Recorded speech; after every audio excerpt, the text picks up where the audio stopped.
Hello प्यारे विद्यार्थियों, आज हम करने जा रहे हैं श्री उपेंद्र नाथ अश्क जी द्वारा लिखित एकांकी तौलिए से संबंधित एक प्रश्न इस प्रकार से आ सकता है।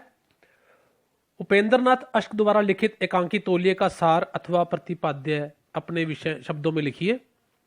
अथवा उपेंद्र नाथ अश्क द्वारा लिखित एकांकी तौलिए से आपका क्या अभिप्राय है, उस पर विस्तार पूर्वक चर्चा कीजिए। आइए इस पर विचार करते हैं।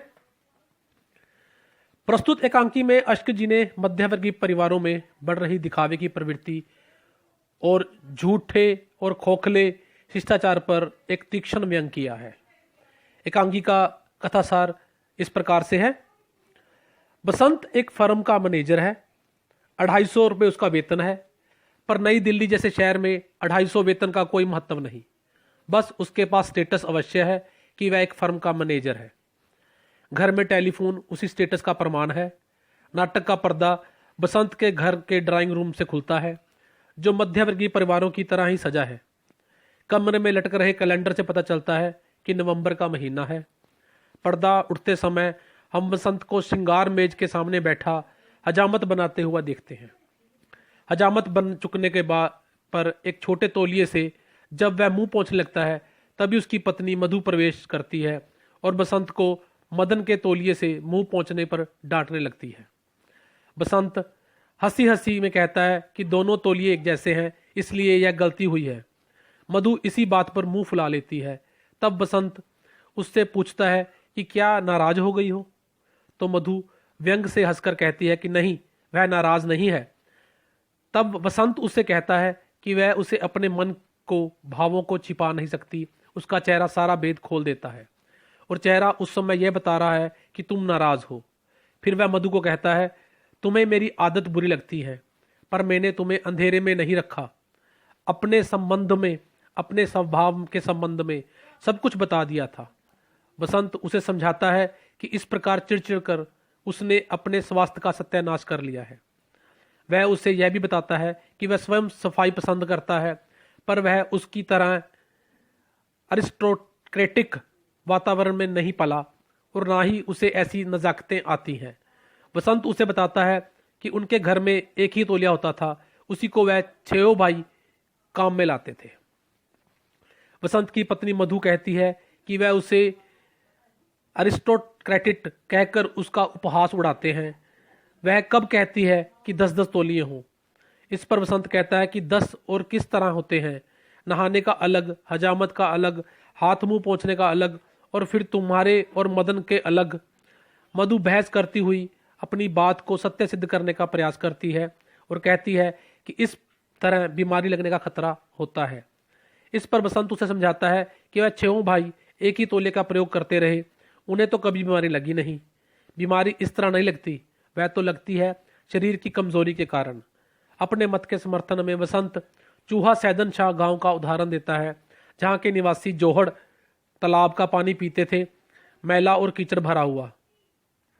एक बार अमेरिका के डॉक्टर वहां आए। उन्होंने वहां के एक व्यक्ति के रक्त का परीक्षण किया तो पता चला कि उसके शरीर में बीमारी का मुकाबला करने वाले कीटाणु बहुत अधिक हैं। बसंत की कहानी सुनकर भी मधु कहती कि वह कुछ नहीं जानती, बचपन से ही उसे सफाई पसंद है। वह अपने मामा जी का उदाहरण देना चाहती है, तो बसंत बीच में ही टोक कर उसे बताता है उसके मामा जी या मौसा जी तो जो विलायत हो आए हैं, जो कहते हैं वेद वाक्य नहीं है।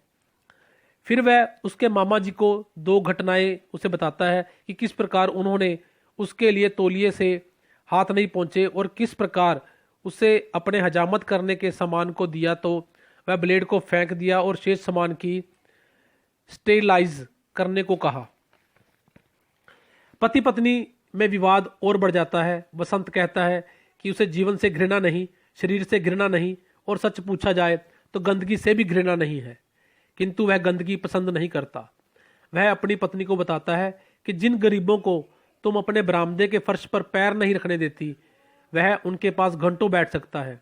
वह अपनी पत्नी को बताता है कि उसने ऐसे गंदे इलाकों में जीवन के निरंतर कई वर्ष बिताए हैं। मधु बसंत की बात सुनकर कहती है कि वह विपन्नता की व्यवस्था को तो समझ सकती है, किंतु गंदेपन का स्वभाव उसकी समझ से दूर की वस्तु है। बसंत कहता है कि स्वच्छता बुरी नहीं, पर तुम जो हर चीज की सनक की हद तक पहुंचा देती हो और सनक से उसे चिढ़ है।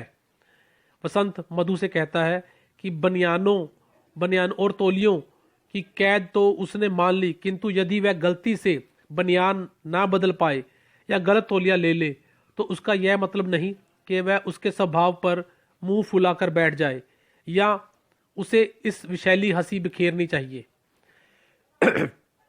फिर बात से बात चल निकलती है वसंत की भतीजियां उशी और निम्मो की, जो उनके घर मधु से डरती नहीं आती क्योंकि वह उन्हें खुलकर हंसने नहीं देती। वसंत मधु के व्यंग से उत्तेजित होकर कहता है कि जो आदमी जी भरकर खा नहीं सकता, हंसा नहीं सकता, वह जीवन में कर ही क्या सकता है। चिंताओं और विपत्तियों के इस बंधन ही क्या कम है जो जीवन के शिष्टाचार की बेड़ियों को जकड़ दिया जाए। यह ना करो, वह ना करो, ऐसे ना बोलो, वैसे ना बोलो, इन आदेशों का कहीं अंत भी है। वसंत मधु को बताता है कि उसके शिष्टाचार में संदिग्धता की कमी है। पहले उसके मित्र आते थे, उसी के साथ रजाई में बैठकर चाय पीते थे, गप्पे हाँकते थे। अब वह उसके शिष्टाचार के बंधनों के कारण आते हैं, अलग अलग कुर्सियों पर बैठते हैं। मधु उत्तर देती है कि जब दूसरों को सफाई का ध्यान नहीं तो वह क्या करे। उनके घर में तो कोई पैर धोकर रजाई में बैठता था। वह आगे कहती कि कुत्ता भी बैठता है तो दुम हिलाकर बैठता है। वह गंदे लोगों से घृणा करती है। फिर वह और निम्मो के कुछ उदाहरण देती है। निम्मो तो एक दिन अपने गंदे पांव लेकर उसके पास सीधी आकर बैठ गई। यह बात सुनकर बसंत उत्तेजित हो उठा और वह कहता है कि वह उसे पशु समझती है, उसकी हर बात से घृणा करती है। मधु भी क्रोध में आ जाती है और कहती है, आपको मेरी व्यवस्था, मेरी सफाई बुरी लगती है। मैं आपकी दुनिया में न रहूंगी, मैं आज ही चली जाऊंगी। मधु अपनी नौकरानी को आदेश देती है कि उसका सामान बांधे, किंतु तभी बसंत के दफ्तर से फोन आता है और उसे बनारस जाना है। वह मधु को रोकता हुआ कहता है कि वह पहले उसका सामान बांधे, उसे दफ्तर के काम से बनारस जाना है। यहीं पर पर्दा गिर जाता है। कुछ क्षणों के बाद पर्दा फिर उठता है। रंगमंच में कुछ परिवर्तन दिखाई पड़ता है। कमरा वही ड्राइंग रूम का है, किंतु उसमें से एक पलंग बिछा हुआ है जिस पर मधु घुटने तक लिहाफ लिए बैठी है। कमरे में टंगे कैलेंडर से पता चलता है कि जनवरी का महीना है, जिसका मतलब यह है कि पहले दृश्य की घटना को बीते 2 महीने हो चुके हैं। मधु और नौकरानी मंगला की बातचीत से पता चलता है कि बसंत गत 2 महीनों से बनारस में ही है, आजकल में आने वाला है। उसके पीछे मधु बहुत उदास हो गई है। तभी मधु की 2 सहेलियां सहपाठने सुरो और चिंती वहां आती हैं और मधु को खिलखिलाकर हंसता देखकर हैरान होती हैं। उनकी हैरानी और भी बढ़ जाती है जब मधु अपनी सहेलियों को बिस्तर पर ही बैठने को कहती है और वहीं नौकरानी को चाय लाने के लिए कहती है। सुरो उसे उसकी आदत की याद दिलाती हुई कहती है कि उससे इस ठंड में पैर नहीं धोए जाएंगे। तीनों सहेलियों में कुछ इधर उधर की बातें होती हैं, तो बीच में चिंती व्यंग में कहती है कि विवाह के बाद हमारी सहेली मधु मालती से सब सिद्धांत बदल गए हैं। अब वह डाइनिंग टेबल के बदले बिस्तर पर ही चाय पीती है और बिस्तर पर ही खाना भी नोश फरमाती है, खाती है। अपने सहेली के व्यंगों का उत्तर देती हुई मधु कहती है, सोसाइटी में एक वर्ग के लिए दूसरा वर्ग सदैव असभ्य और असंस्कृत रहता है, फिर वहां तक आदमी सभ्यता और संस्कृति के पीछे भागे। दोनों सहेलियां चाय पीकर जब हाथ धोना चाहती हैं तो मधु उन्हें हाथ धोने से रोकती है, किंतु उनके जिद करने पर खूंटी पर टंगे तौलिए से हाथ पोंछने को कहती है। किंतु सुरो क्रोधित होती हुई कहती है कि वह भली भांति जानती है। उस बात बीच में ही टोक कर नौकरानी को अंदर से धुला तौलिया लाने को कहती है। दोनों उस तौलिए से हाथ पोंछकर कुर्सी पर रख देती हैं और मधु से विदा लेकर चली जाती है। सहेलियों के जाने के बाद मधु अपनी नौकरानी से पूछती है कि क्या वह सचमुच बदल गई है। वह उसे अपनी आंखों में देखकर बताने को कहती है कि कहीं इनमें घृणा की झलक तो नहीं आती, उसके व्यवहार से तकल्लुफ और बनावट तो नहीं। मधु अपनी नौकरानी को कहती है, तकल्लुफ, बनावट, नफरत, इन तीनों को वह अपने दिल से निकाल देना चाहती है। फिर अपने आप से कहती है, 2 महीने पहले वह इस बात पर मुझसे लड़कर चले गए थे और वहां जाकर केवल औपचारिक पत्र ही लिखते रहे। वह मुझसे नाराज लगते हैं। उनका ख्याल है कि वह उनसे घृणा करती है, किंतु वह अपने बचपन के संस्कारों से कैसे मुक्ति पा सकती है। किंतु अब उनकी खातिर इन सब वहमों को छोड़ दूंगी। उसने इन 2 महीनों से अपने आप को कितना बदल डाला है। तभी वसंत आ जाता है।